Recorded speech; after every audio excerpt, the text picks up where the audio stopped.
Yes, I was raised in a what I call a toxic church, and I've been in recovery from it ever since. And uh, they did a lot of things wrong. This was in the 1950s or so when I was young. It was a racist church. We actually had deacons stationed at the door to keep away anybody of another color.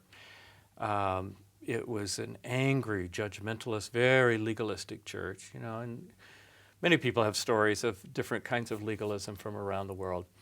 And this church kind of tops every story I've heard.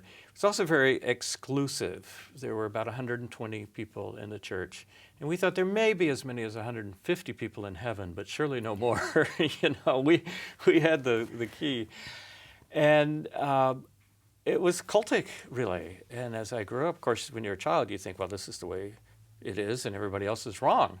And then later, I found out, well, no, some of these things are flat out wrong. And the racism, for example, things they taught, I found were not just wrong, they're heretical. They're unbiblical.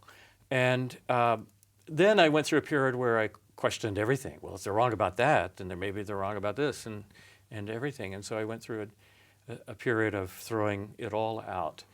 And as it took me a while to start going back and rediscovering, re-exploring that territory, I think my process as a writer has been to go back and pick up those stones I was given, scrub the grime, scrub the dirt off, and find what is worth saving. There may be some diamonds here, but it's all buried under mud, under the accretion of centuries.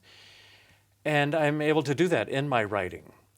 What I find is that I'm not the only person who has been wounded by the church. In fact, every day I get letters or emails from people who have different experiences. Some were raised strict Catholic with the nuns wrapping their knuckles. Some were raised, maybe Seventh-day Adventist, and they couldn't drink coffee or Coke or what. They all have different stories than mine, but they do come away confused about their faith. And it seems to me the worst heritage of a group like that is the image of God that they convey.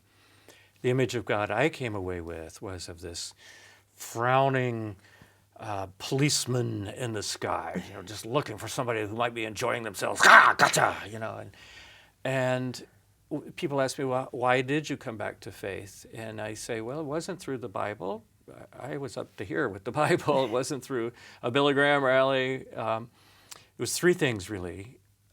Nature, the beauties of nature, classical music, I played the piano, and that was my refuge, and romantic love, those three things.